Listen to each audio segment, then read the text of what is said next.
Welcome, this is Josh Rees with Mile High Church in Lakewood, Colorado. Thank you for tuning in to our podcast today. For more information about our church, please visit our website, milehighchurch.org.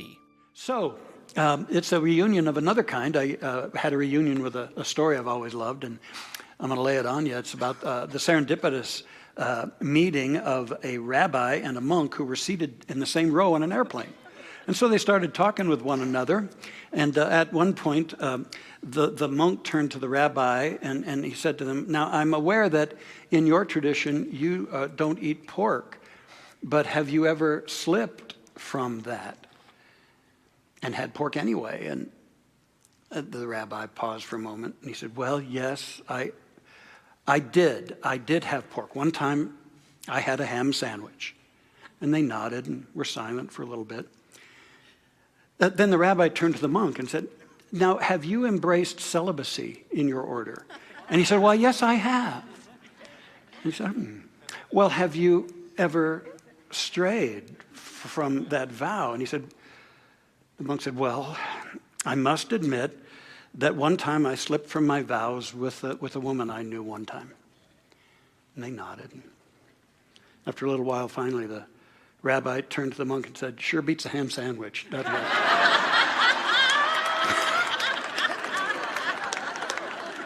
You see, some things just have an edge over everything else in this life, much as what I wanted to talk to you about today. No one, in my humble opinion, no one can become all that they are designed and destined to be. No one can fully enjoy all the good of life that there is unless they have love as the center post of their life. And this is not merely romantic or emotional or sexual love, but I'm talking about the love that is the experience of the universal reality and presence of God, the one life, the one spirit, that universal light and cohesive force in this universe and in, as they sang, in every one of us. For as it is written, God is love, and they that dwell in love dwell in God, and God in them. It occurs to me that the spiritual journey is about disidentifying with the personality and the ego and identifying with our essence, with the true self. And the vehicle for that transformational process is the heart. The heart is the vehicle. The heart is our access point to the universal love and its healing potential. The heart is our connection into the unified field of all intelligence. The heart is our capacity to create heaven on earth. The heart. And so today and next Sunday, it's about the power path of heart work. And how it is that the heart is both a power of restoration in our life and generation. It's restoration and its healing capacities that bring us back to who we really are and heals the results of any negation. And the generation power, how it is that the heart fuels our pathway ahead and sources our authentic dreams. That's what we're going to be about. As most of you know, in 2019, I heard a call to step away from the formal ministry after 43 years in the formal ministry. And now, I still am a minister. I mean, we're ordained for life, and there's no way you can put one of us ministers out to pasture. It just don't happen. And so I have Roger Teel Ministries, and I work with small groups and doing dream building and work with individuals who are really serious about their personal empowerment. I love doing that. It keeps an oar in the water for me. And it just dawned on me the other day that next month I will have arrived at 50 years in the ministry, because I started in June of 1976. I'm going to get the hang of it any day now, any day.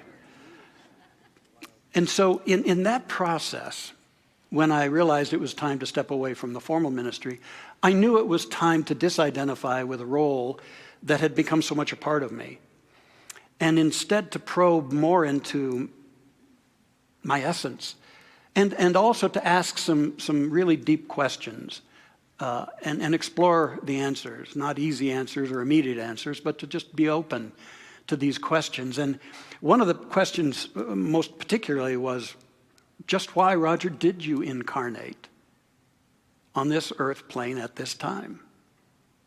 Why now? And as I reflected on that, I remembered a lofty saying that I also included in the last section of my book, This Life is Joy, by the wonderful novelist and incredible mystic Rainer Maria Rilke. And it's coming up on the screen. And he said, the work of sight is done. Do heart work now. And that hit me. The work of working with the visible, the tangible, creating this and that and the other thing is done. Turn to that invisible space and do heart work. It became crystal clear to me as I remembered that I commissioned myself to come here to do heart work. And I had a profound heart opening in my early 30s, and all of my days and years since then have been to really understand that fully, because it was a bigger experience than I could even process at the time, to understand it, to deepen it, and to continue to explore how to express that in my life. And what I know, though, is that I'm not particularly different from anyone else. I believe that apart from your unique agenda for being here on this planet, deeper than that, we are all here to do heart work. And it's time we understood that we are here to do heart work. That's what this plane is about. Let me explain some more. Jesus is reported to have said, in my Father's house are many mansions. And most theologians agree that nowadays, in our parlance, he was saying there are many dimensions in this vast, incomprehensible reality called God or the Spirit or the life that is. Call it what you will. There are many dimensions. I have to imagine that they get more and more rarefied as the beings involved in those dimensions evolve, and that every particular dimension is designed to evolve the nature of the beings that are a part of that dimension. And so it seems to me that this earth plane dimension, whose frequency is sometimes somewhat dense, is about working to understand the parameters of our consciousness and to take it forward in the most productive ways. And most particularly, what this is about is learning how to go from fear-based lives to love-based lives. That's the core curriculum for this earth school. And there's no one of us that is not commissioned. We are all commissioned to continue to work on that. And that is why we're here. As we explore and have explored as a species the creativity of our consciousness, we've produced some incredible artistic wonders and technological wonders. And if we're honest, we have to take stock in that we have created an enormous amount of continuing atrocities and tragedies. It seems like as a species we have required, given where we are in our evolution, we have required pain for our growth, to stimulate our growth. No, none of us here, mind you, but that it's typical that our pain has been the stimulus to our awakening. And it's not wrong that that's the case. It just doesn't have to always be that way. But collectively, it seems like that's the way it is. That we have required pain to produce awakening. That we have required of ourselves to experience heartlessness to begin to awaken the longing for the heart, individually and collectively. And we see the fear that is sourcing that, so predominant, that has produced the patterns of domination and prejudice and bigotry, the patterns of fear-mongering, the lust for power and money. And we just see that as the immaturity of our species, ever questing to spiral up into what's possible for us. And also the immaturity in our relatively young country as we experience that ongoingly. So it's up to us individually, everybody here, everybody watching online, it's up to us individually to climb out of that collective soup and to no longer require of ourselves heartlessness to awaken our hearts, to do our heart work, the greatest work we could ever aspire to. And what's key in heart work is to become a student and a devotee of unconditional love. This is spiritual love freed of the egoic distortions of love that create the demands and the judgments, the insecurities, the manipulations often ascribed to love. I wouldn't even think that those activities even deserve the word love as we're talking of it. But to understand that the essence of the universe is an unconditional love, and we're called to practice that love without the conditions we normally place upon it. That's our heart work. Now, this doesn't mean that we approve of certain deeds that are done that are destructive or pain-filled or create suffering. We don't approve of that. And yet what we're still commissioned to do is to separate the deed from the doer and still source, connect with, and access unconditional love for the being. And imagine were that to become a more and more common energy that we're all a part of producing. I sometimes think of the evolution of humanity as a cresting wave out in an ocean that's gaining more and more steam. Even as things seem to be getting worse, it's actually fueling more of the energy of this breakthrough into unconditional love, that we can have a radical love happening in this planet, and that we can learn that that's my curriculum. That's my curriculum. How can I love here? How can I love that? It's interesting that we're celebrating the Buddha's birthday. I love a certain Buddhist monk, a lady named Pema Chodron. She's written a number of fine books. And in one of her books, she's talking about 3 basic commitments in Buddhism. And the second one is to take care of one another. That's a commitment that is invited of us. And it's about a lifelong commitment to heart work, as I'm describing it, and to living that path of unconditional love. And our challenge is to seek to do that universally as best we can, understanding that there'll be times when we don't do it well. And we have to pick ourselves up, remind ourselves of the commitment that we have made or are willing to make, and start over again, seeking to love. And here's what she says. This taking care of one another, it means opening the doorway of our life to everyone, not just to the people we like, or the ones that smell good, or the ones we consider proper, but also to the difficult ones and the confused ones. People of all shapes, sizes, and colors, to people speaking all different languages, to people with all different points of view. It means holding a diversity party in our living room all day, every day, until the end of time. Heart work. We can seek to do it better and better. So how do we do this? How do we do this? Well, I've got 3 points for you here. And the first one involves an acronym. And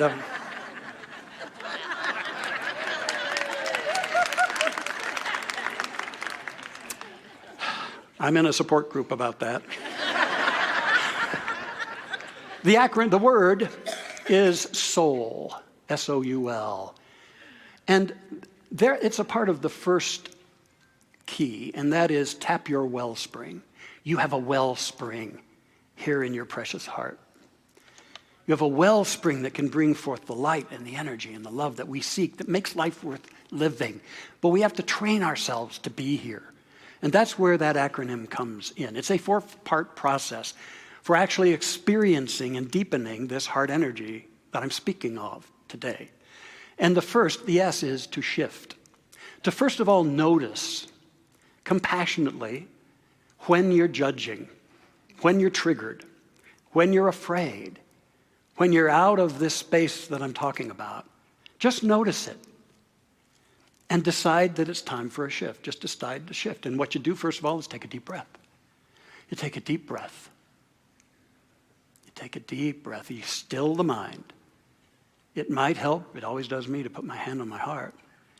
And then sense that the energy that is usually locked in and focused up here in the head, that energy of awareness, that I'm actually now moving that energy gradually, gently down into the heart center.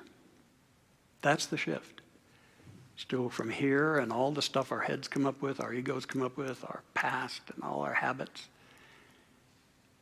Take a deep breath, get still. Bring it here. And then the second, the O, means open. Don't force anything here. Open. Your heart knows how to warm. Your heart knows that when you show up at home here in your heart, it knows how to quicken. And so you open. You don't force. You allow. Allow. Open. Just be there. Get acclimated, recalibrated in this space. Then unify. Understand that all that you have believed about yourself, practiced, all that's been told about you, all the past, that's over. And this heart space knows nothing of it, doesn't care about it. Unify and just proclaim, this is who I am. This is who I am. Not that stuff. And then the L is let go. Let go. Don't allow the analytical mind to come, oh, let me understand this here, and this is what we need to do with this. No. Be still. Let go. Trust your heart. I could have put listen here too.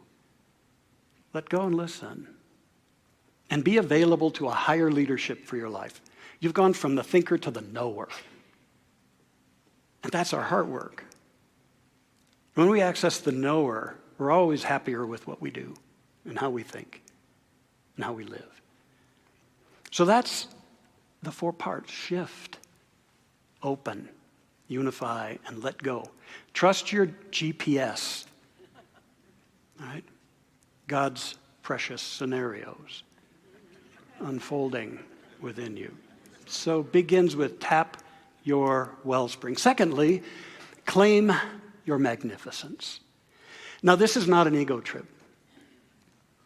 This is an appeal that we fully love ourselves. Because self-compassion is a necessary prerequisite for bringing compassion to our world. And having done this wellspring process, the soul process, we can finally say, I'm good. Sure, like everybody, I've had my journey, my ups and downs, things I regret, things I'm happy about, things. But what I know is that it is well with my soul. That indeed I am a spiritual being. And I'm willing to accept the universe's unconditional love of me, that I might then be equipped to impart it into the world. A writer I've loved for years, the late Anthony DeMello, has quite a story. He was a Jesuit priest and a psychotherapist born in Mumbai, India. And earlier in his life, he admits that for many, many years he was neurotic, anxious, depressed, and selfish. And he writes, everyone kept telling me to change. I resented them. And I agreed with them. And I wanted to change, but simply couldn't, no matter how hard I tried. What hurt the most was that, like the others, my best friend kept insisting that I change. So I felt powerless and trapped. Until one day, my best friend came to me and said, "Anthony, don't change. I love you just the way you are." And he goes on to write that in that moment, something deep within him clicked in. He had an epiphany. He had his first experience that he could be loved as he is and as he is not. That love wasn't withholding it from him until he was different. That he was beloved now. And he writes that it was an enormously powerful, transforming experience. And he discovered that, in fact, he did have the capacity to let go of many of the old patterns, which were really the way he armored up and kept people distant and avoided intimacy.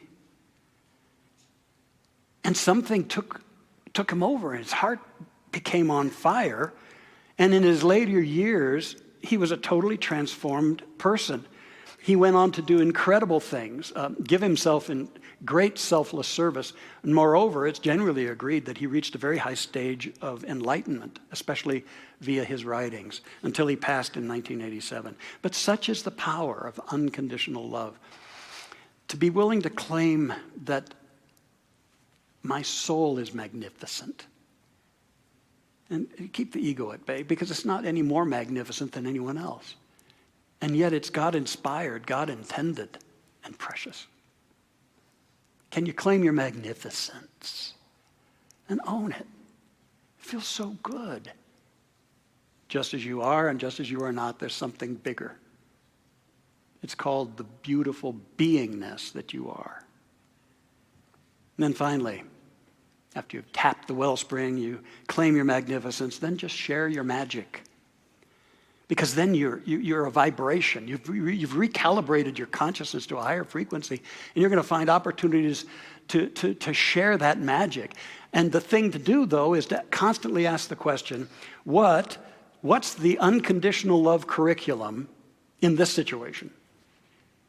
Because what I'm about is heart work. What's the unconditional love curriculum in this person, this relationship that's going on? What's the curriculum before me? And you realize I've got so much I can offer. Even if it's a very difficult or darkened experience. I've always been touched with the example of Eddie Hillesum. Eddie Hillesum during the Holocaust. She was a young Jewish Dutch woman. She kept a diary in Nazi-occupied Amsterdam while she was awaiting deportation to Auschwitz. She'd been assigned to the Westerbork transit camp. And she wrote, because see what happened for her was rather than hardening, she was opening. And she wrote, "I wish I could live for a long time so that one day I may know how to explain it, this love for human beings." Well, witnesses at that camp report her walking around as though she were free, helping, comforting, shining. She died at 29 in Auschwitz. And it was a couple of decades before her diaries were published. And they have touched people's hearts and transformed so many lives. You see, her heart outlived that which was trying to extinguish it. And then there are the times that are ordinary times, and the magic can show up through you, through me. A couple of weeks ago, I was at a doctor's office getting some tests done. And I walked in, and it was a pretty same thing I've experienced many times. There was about 6 or 7 folks already there. It was very early in the morning, and everybody was kind of shut down and closed and just sitting there, and they'd look up real briefly and go back to their phones or back to the magazine.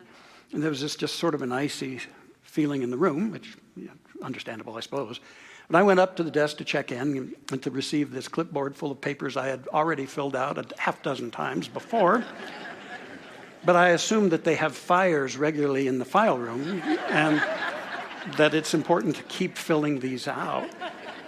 And so I took my clipboard, and just as I was turning around, another lady came in with this beautiful child of about 5 years old, I believe. a Down's syndrome child. And she went up to the desk to check in, and I sat down. And this little girl was carrying this sort of woven cloth. It was like these layers of quilted, it was a sack carrying some toys, I guess, or her precious things. And this wonderful little girl looked all around, and she started going up to every one of us and giving us something out of her little bag. I got a green sort of felt squishy thing that I think was a starfish. Other guy got a car, another person got a ball, and she went up and she just looked at us so intently and and she went around and the room warmed up like crazy. People were now looking at one another, and they were giggling, and they were admiring what they have.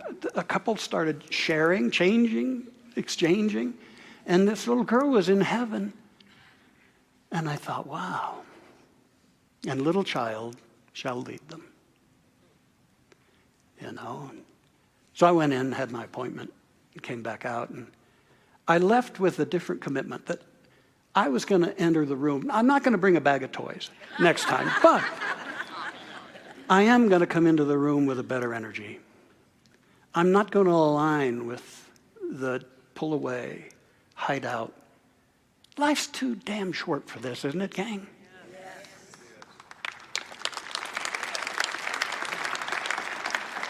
Just go in and share some magic. I don't know what you're going to do the rest of the day, but it's going to be littered with opportunities to share your magic. So this is our heart work. I'll speak more about it next week. Heart work will lead you to so much good, because just remember, we have only ourselves to heal and only God's love to reveal. Let's have a prayer together, and let's just do this shifting. All right, you came here carrying perhaps some heavy burden or something on your heart, perhaps, or maybe you're just here to soak in the radiance that is Mile High. Or maybe you tuned in online and you're just also ready to receive so many of the gifts. So let's tap the wellspring. You take a deep breath, you quiet the mind. If you choose to, your hand can rest gently on your heart, and just feel yourself bringing that energy from a focus in the head down, back home to the heart. The center meant to be the leadership of our lives all along. And open. Allow. You don't have to control this. You don't have to do anything. Don't work at this. Remember, your heart knows how to welcome you, how to warm you, how to begin ushering you into the Holy of Holies. And unify. This is who I am. Not those old tapes. This is who I am. And let go. Be available. Just listen.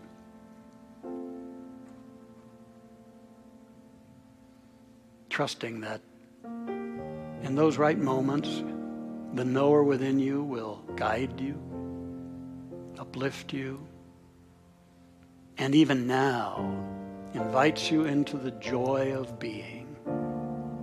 For there is only one. That one life is infinite love, infinite intelligence, the mighty presence of the living Spirit in which you and I live, move, and have our being now and always. And its love is centered right here in the heart. This isn't a private love we're concocting. It's the love of the great love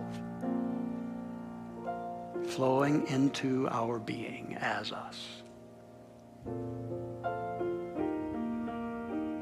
So I give thanks for the sanctity and the beauty of your precious soul. You are magnificent. You are a God-intended being. I am a God-intended being. And I affirm and know that as we center ourselves in this place, our consciousness expands, calibrates to a higher frequency, and as Thoreau said, we walk forward with the license of a higher order of beings,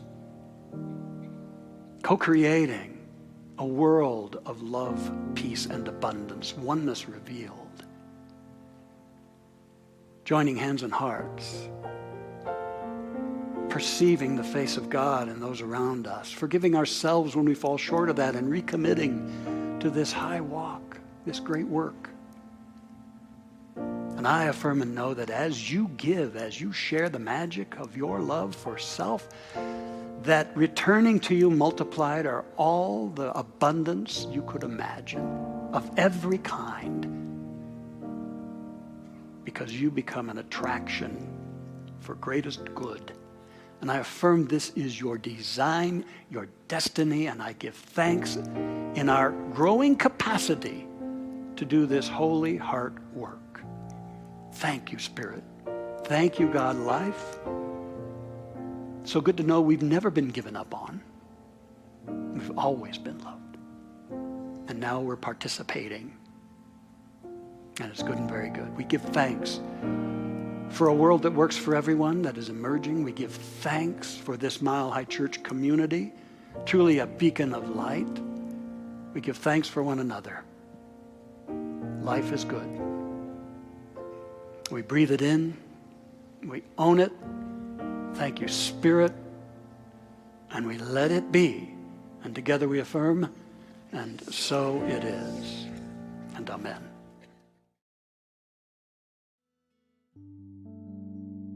Thanks for listening to the Mile High Church podcast. This podcast is made possible by the generous contributions from listeners like you. To make a donation, please visit milehighchurch.org.